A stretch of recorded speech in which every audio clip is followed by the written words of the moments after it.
ഏവർക്കും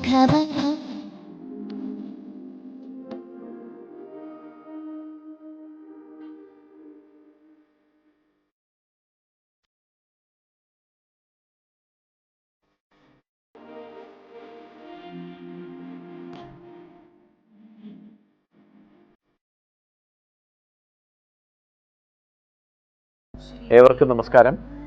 രാമായണത്തിലെ സന്ദേശങ്ങൾ നിങ്ങളുടെ വീട്ടിലേക്ക് എത്തിച്ചേരുകയും അത് ശ്രദ്ധാപൂർവം ശ്രവിക്കുകയും ചെയ്യുക എന്നുള്ള അമൃതം രാമായണം എന്നുള്ള പരിപാടിയിലേക്ക് ഏവർക്കും സ്വാഗതം നേരുന്നു. രാമായണം നമുക്ക് ശ്രദ്ധാപൂർവം വിചിന്തനം ചെയ്യാം. ഓം ഗുരുർബ്രഹ്മ ഗുരുർവിഷ്ണു ഗുരുർദേവോ മഹേശ്വരഃ ഗുരു സാക്ഷാൽ പരം ബ്രഹ്മ തസ്മൈ ശ്രീ ഗുരവേ നമഃ. ഓം ഗജാനനം ഭൂതഗണാതിസേവിതം കപിത്തജംബോഫലസാരഭക്ഷിതം ഉമാസുതം ശോകവിനാശകാരണം നമാമി വിഘ്നേശ്വരപാദപങ്കജം. അഗജാനന പത്മാർഗം ഗജാനനമഹർനിശം അനേകദന്തം ഭക്താനാം ഏകദന്തമുപാസ്മഹേ.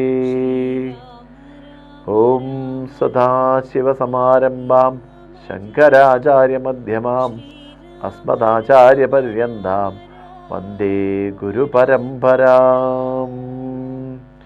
കൗചന്ദം രാമ രാമേതി മധുരം മധുരാക്ഷരം ആരുഹ്യ കവിതാശാഖാം വന്ദേ വാൽമീകി കോകിലം. ഭവാനി ശങ്കരോ വന്ദേ ശ്രദ്ധാനിശ്വാസരൂപിണൗ യാപ്യാം വിനാ ന പശ്യന്തി സിദ്ധശാന്തസ്തമീശ്വരം. മനോജവം മാരുതതുല്യവേഗം ജിതേന്ദ്രിയം ബുദ്ധിമതാം വരിഷ്ഠം വാതാത്മജം വാനരയൂഥമുഖ്യം ശ്രീരാമദൂതം ശിരസാ നമാമി. ശ്രീരാമദൂതം സ്മരാമി. ഓം. ഏവർക്കും നമസ്കാരം. രാമായണ സന്ദേശത്തിലേക്ക് നമുക്ക് ഈ ഒരു കർക്കിടക മാസത്തിൽ എല്ലാ പ്രകൃതി തന്നെ സമ്പൂർണമായിട്ടും സംരക്ഷണവും അതുപോലെ തന്നെ മഴയും പ്രകൃതിയിലെ എല്ലാ ജീവജാലങ്ങളും ഈ ദക്ഷിണായനം തുടങ്ങുന്നത് മുതൽ നമ്മുടെ സർവസ്വമായ ഈ പ്രകൃതിയെ സംരക്ഷിക്കുന്നതിൽ വളരെയധികം ശ്രേഷ്ഠമായ കാര്യങ്ങൾ ചെയ്യുന്നു. ഏറ്റവും കൂടുതൽ തപസ് ചെയ്യുന്ന ഒരു കാലഘട്ടം കൂടിയാണ് ഇന്ന്. ലോകമെമ്പാടും കർക്കിടക മാസം പഞ്ഞമാസമായിരുന്ന കാലഘട്ടത്തിൽ രാമായണ സന്ദേശത്തെ ഊർജിതപ്പെടുത്തി രാമായണ മാസമാക്കി എടുക്കാൻ നമുക്കെല്ലാവർക്കും സാധിച്ചത് എന്ന് നമുക്കറിയാം.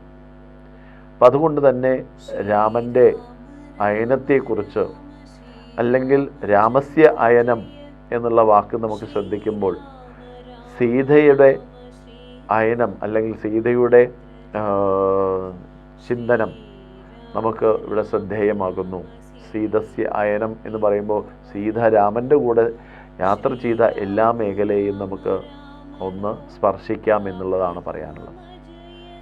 ഇപ്പോൾ ഇവിടെ തന്നെ നമുക്ക് കാണാൻ സാധിക്കുന്നത് രാമായണം എന്തുകൊണ്ട് നമുക്ക് ഈ കാലഘട്ടത്തിലും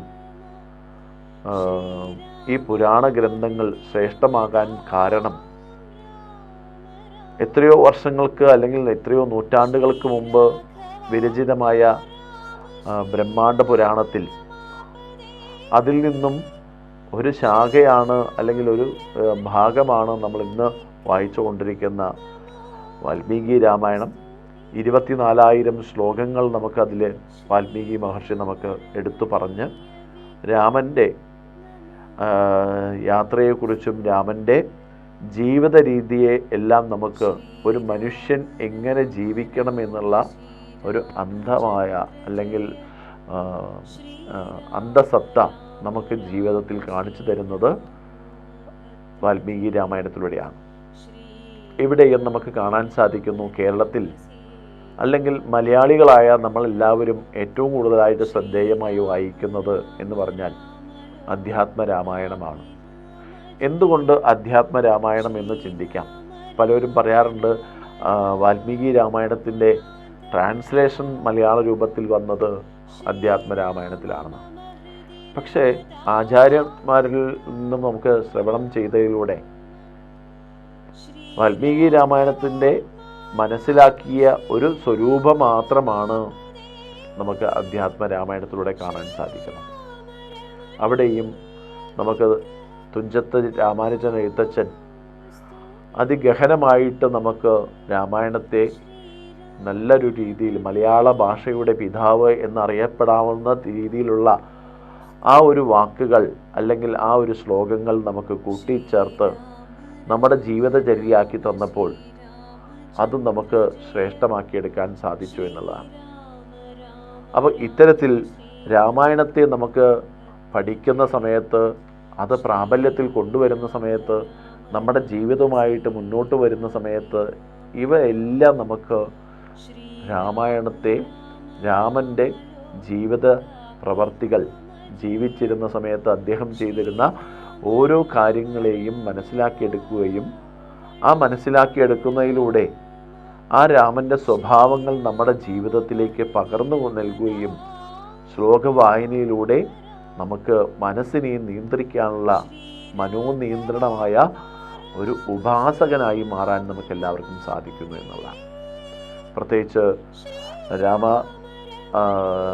രാമനാമത്തിൻ്റെ പൊരുൾ നമ്മൾ കേൾക്കുമ്പോൾ തന്നെ, അല്ലെങ്കിൽ ആ രാമമന്ത്രം ജപിക്കുമ്പോൾ തന്നെ നമ്മുടെ ആസുരീകമായ സ്വഭാവങ്ങൾ നമുക്കില്ലാതാവാനും മനസ്സിനെ ഏകാഗ്രമായ ചിന്തയിലേക്ക്, ഒരു തപസ്സിലേക്ക് എത്തിക്കാൻ സാധിക്കുന്ന ഒരു പരിവർത്തനമാണ് രാമായണത്തിലൂടെ നമുക്ക് കിട്ടാനുള്ളത്. അപ്പം ഇങ്ങനെ നമുക്ക് ചെയ്യുന്ന ഓരോ പ്രവൃത്തിയും, ആ പ്രവൃത്തിയിലൂടെ നമുക്ക് സമൂഹത്തിനും വ്യക്തിക്കും കുടുംബത്തിനും രാഷ്ട്രത്തിനും ഉതകുന്ന രീതിയിലുള്ള പ്രവർത്തനങ്ങൾ കാഴ്ചവെക്കാൻ നമുക്ക് എല്ലാവർക്കും സാധിക്കുമാറാകട്ടെ. അതിന് രാമായണം നമുക്ക് നല്ല ശ്രവണയോഗ്യമായ രീതിയിലേക്ക് നിങ്ങളുടെ മുന്നിൽ യൂട്യൂബിലൂടെ നമുക്ക് ഒരു സംവാദ രൂപേണ അല്ലെങ്കിൽ സംവദിക്കാൻ സാധിക്കുന്ന രീതിയിൽ നമുക്ക് മുന്നോട്ട് പോകാം. ഇവിടെയും നമുക്ക് നോക്കിയാലറിയാം, ബ്രഹ്മാണ്ഡ പുരാണത്തെ എടുക്കുന്ന സമയത്ത് അവിടെ ശതകോടി രാമായണത്തെയും നമുക്ക് പ്രദാനം ചെയ്യുന്നു. ബ്രഹ്മാവിൽ നിന്നും നമുക്ക് കിട്ടിയ 100 കോടി ശ്ലോകങ്ങൾ നമുക്ക് കാണാൻ സാധിക്കുന്നു. അതിനെ പകുത്ത് അവസാനം 2 അക്ഷരം ദക്ഷിണയായിട്ട് മഹാദേവന് സമർപ്പിച്ച ദേവഗണങ്ങളെയും നമുക്ക് കാണാൻ സാധിക്കും. അപ്പോൾ ആ 2 അക്ഷരം ഏതാണ് എന്ന് നമുക്ക് നോക്കുന്ന സമയത്താണ് രാമമന്ത്രമാണ് ഭഗവാന് അല്ലെങ്കിൽ മഹാദേവനായ പരമശിവന് ആ 2 അക്ഷരം ദക്ഷിണയായിട്ട് വെച്ചോളൂ എന്ന് പറയുന്ന രീതിയും നമുക്ക് ബ്രഹ്മാണ്ഡ പുരാണത്തിലൂടെ നമുക്ക് കാണാൻ സാധിക്കും.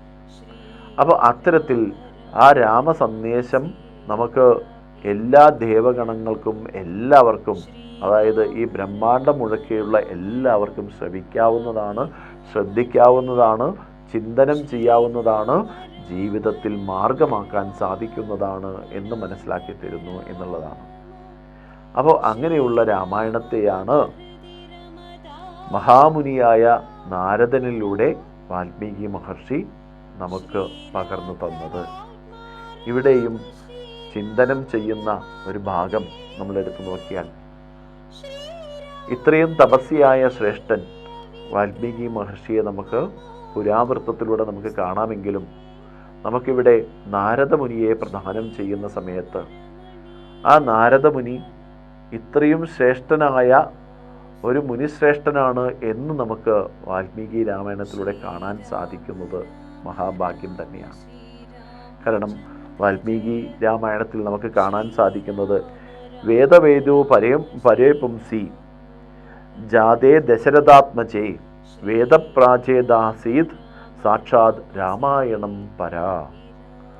അതായത് എല്ലാ വേദങ്ങളെയും എടുത്തു നോക്കിയാൽ ആ വേദങ്ങളിൽ പറഞ്ഞിരിക്കുന്ന എല്ലാ വൈദിക സങ്കല്പങ്ങളെയും എല്ലാ പുരാവൃത്തങ്ങളെയും നമുക്ക് ചിന്തനം ചെയ്ത് അത് ദശരഥപുത്രനായ ശ്രീരാമനിലൂടെ നമുക്ക് കാണാൻ സാധിക്കുന്നതാണ്, അല്ലെങ്കിൽ അദ്ദേഹത്തിൻ്റെ ജീവിതം മനസ്സിലാക്കാൻ സാധിക്കുന്നതാണ് എന്ന് നമുക്ക് രാമായണത്തിൽ കാണാൻ സാധിക്കുന്നു എന്നുള്ളതാണ്. അപ്പോൾ നമുക്കെല്ലാവർക്കും അറിയാം, ഈ ലോകം മുഴുക്കെ ഈശ്വരൻ്റെ അവതാരങ്ങൾ പല പ്രാവശ്യവും ഭൂമിയിലേക്ക് ഇറങ്ങി വന്നതായിട്ട് കാണാം. ഭൂമിയിൽ സമൂഹത്തെ നിയന്ത്രിക്കാൻ സാധിക്കുന്ന രീതിയിൽ അധാർമികമായ പ്രവർത്തനങ്ങൾ നടക്കുമ്പോൾ ധർമ്മത്തെ സംരക്ഷിക്കാൻ എന്ന വണ്ണം ഓരോ കാലഘട്ടത്തിലും ഓരോ ഈശ്വരന്മാരെ നമുക്ക് കാണാൻ സാധിക്കുന്നു എന്നുള്ളതാണ്.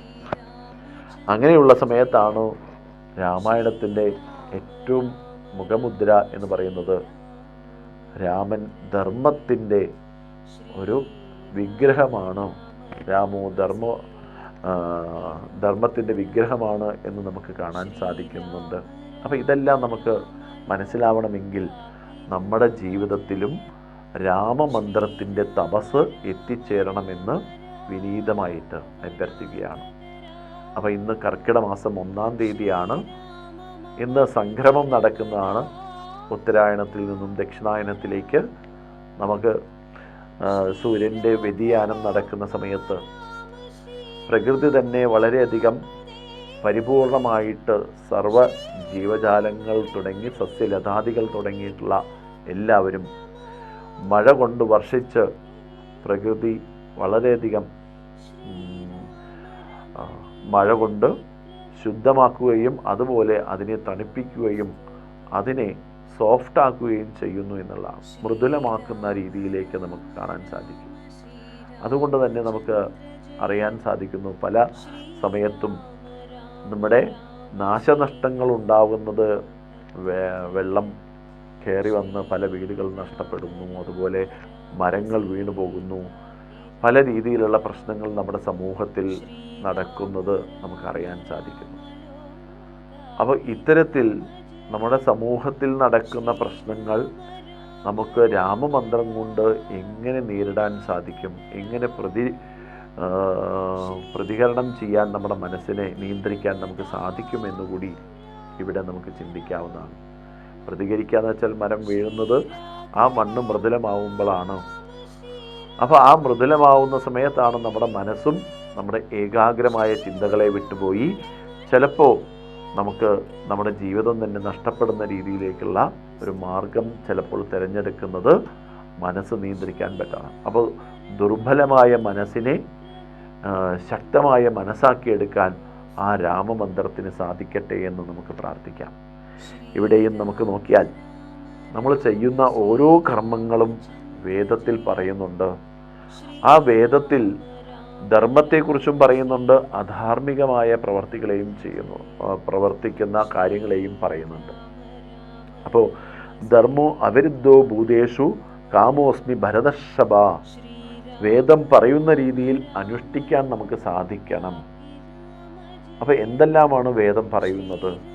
അത് നിത്യജീവിതത്തിലൂടെ രാമൻ്റെ 6 കാണ്ഡങ്ങളിലൂടെ നമുക്ക് കാണാൻ സാധിക്കുന്നു.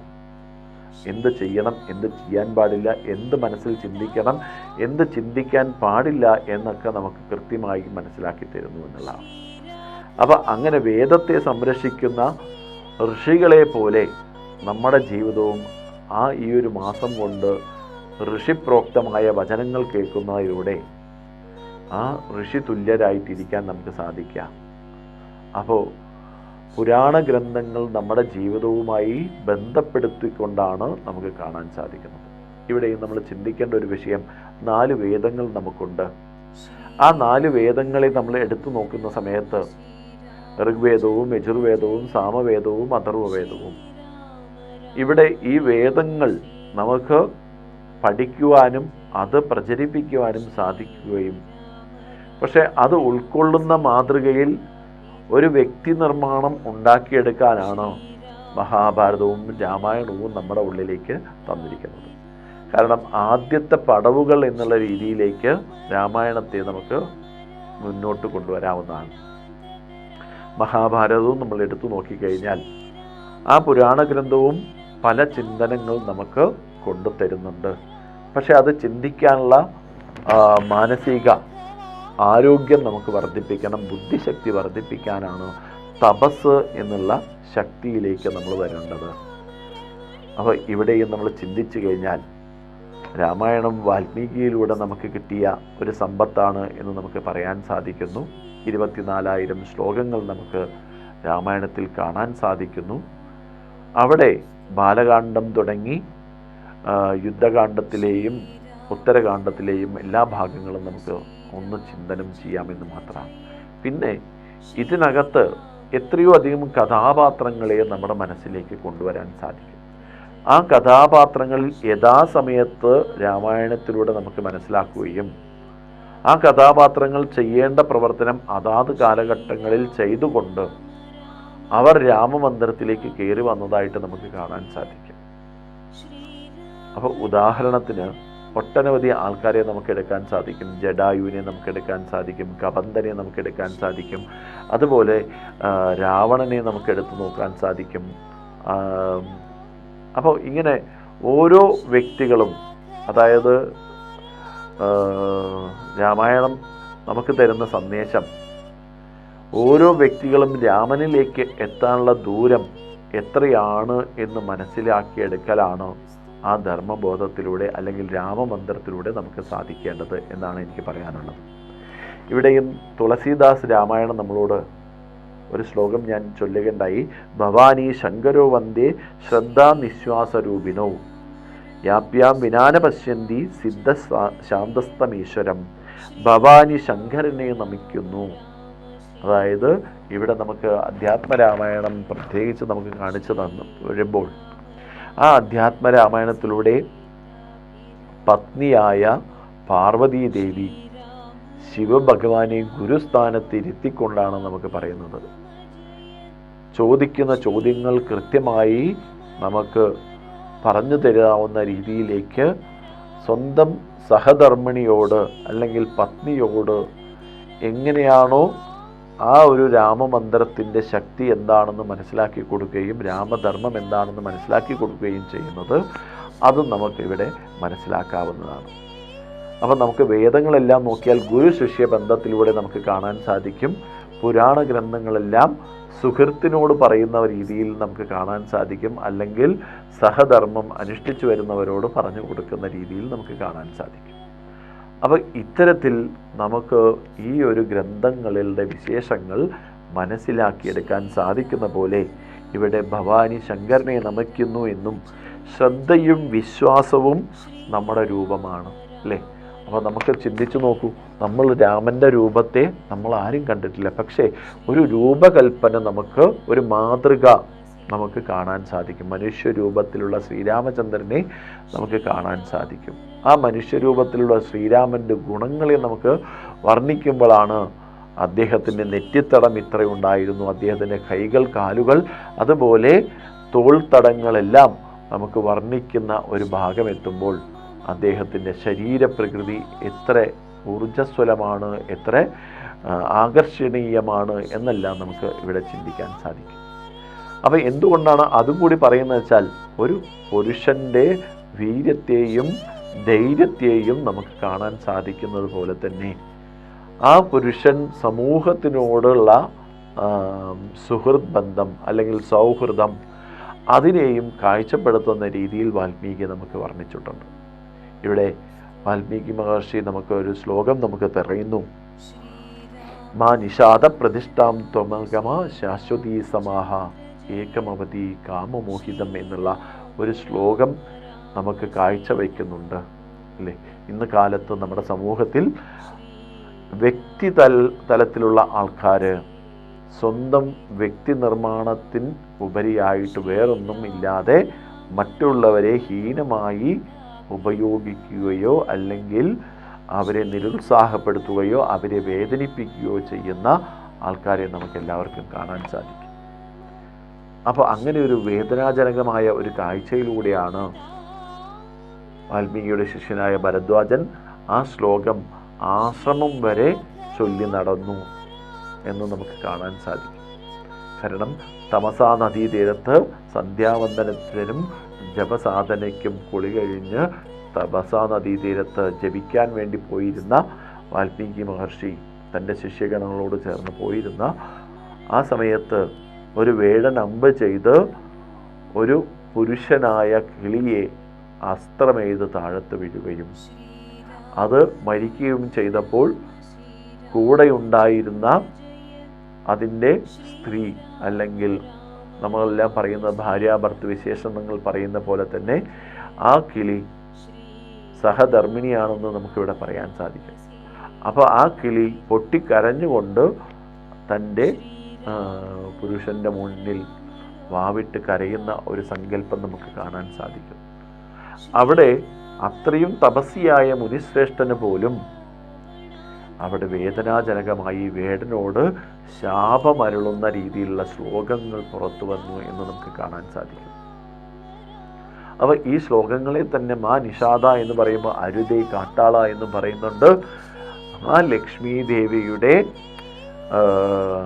പതിയായ മഹാവിഷ്ണുവിനെയും പ്രദാനം ചെയ്യുന്നുണ്ട്. അപ്പോൾ രണ്ട് തരത്തിലും ഒരു സംസ്കൃത ശ്ലോകത്തെ വ്യാഖ്യാനിച്ചുകൊണ്ട് ഈശ്വരനോട് നമുക്ക് ബന്ധപ്പെടാനുള്ള ഒരു മാർഗത്തെ നമുക്ക് കാഴ്ചവെക്കുന്നു എന്നുള്ളതാണ്. അപ്പം ഇവിടെയും നമുക്ക് ശ്രദ്ധ, ഭക്തി, ധ്യാന, യോഗത്തെ നമുക്ക് കാണിച്ചു തരുന്നു. അപ്പം അങ്ങനെയുള്ള മുമുക്ഷുവിന് എത്രയും പെട്ടെന്ന് മുക്തി ലഭിക്കുമെന്ന് വിവേക ചൂടാമണി നമുക്ക് പറയുന്നു. അപ്പം അങ്ങനെയുള്ള ഗുരുസ്ഥാനത്തിരിക്കുന്ന വ്യക്തിയാണ് തപസ് മാത്രം ചെയ്തുകൊണ്ട് തൻ്റെ കർത്തവ്യം മാത്രം പരിപാലിച്ചു കൊണ്ടിരിക്കുന്ന പരമശിവനെ നമുക്ക് കാണാൻ സാധിക്കും, അല്ലേ? ഇന്ന് നമുക്ക് ചിന്തിച്ചു കഴിഞ്ഞാൽ ഒരു സകുടുംബം എന്ന് പറയുമ്പോൾ പരമശിവൻ്റെ കുടുംബം, അല്ലെങ്കിൽ ശിവഭഗവാൻ, പാർവതി, ഗണപതി, മുരുകൻ തുടങ്ങി നമുക്ക് ആ ഒരു ശിവകുടുംബത്തെ നമുക്ക് എടുത്തു നോക്കാൻ സാധിക്കും. അപ്പം അങ്ങനെയുള്ള ശിവകുടുംബത്തിലാണ് രാമായണത്തെ എഴുത്തച്ഛൻ നമുക്ക് പകർന്നു തന്നിട്ടുള്ളത്. ആ രാമായണം നമുക്ക് പഠിക്കാൻ, ദിവസേന ഒന്ന് കേട്ട് മനസ്സിലാക്കുവാൻ സാധിക്കുന്ന രീതിയിലേക്ക് നമ്മൾ ഓരോരുത്തരും തയ്യാറാവണം. അതിന് ദിവസേന രാമായണം, അധ്യാത്മരാമായണം നമ്മുടെ വീട്ടിലുണ്ടാവണം. ആ വീട്ടിലുണ്ടാകുന്ന ഗ്രന്ഥത്തെ ഒന്ന് പ്രാർത്ഥിച്ച് തൊട്ടു നെറുകയിൽ വെച്ച് ഒന്ന് വായിച്ചു നോക്കാൻ നമുക്ക് സാധിക്കണം.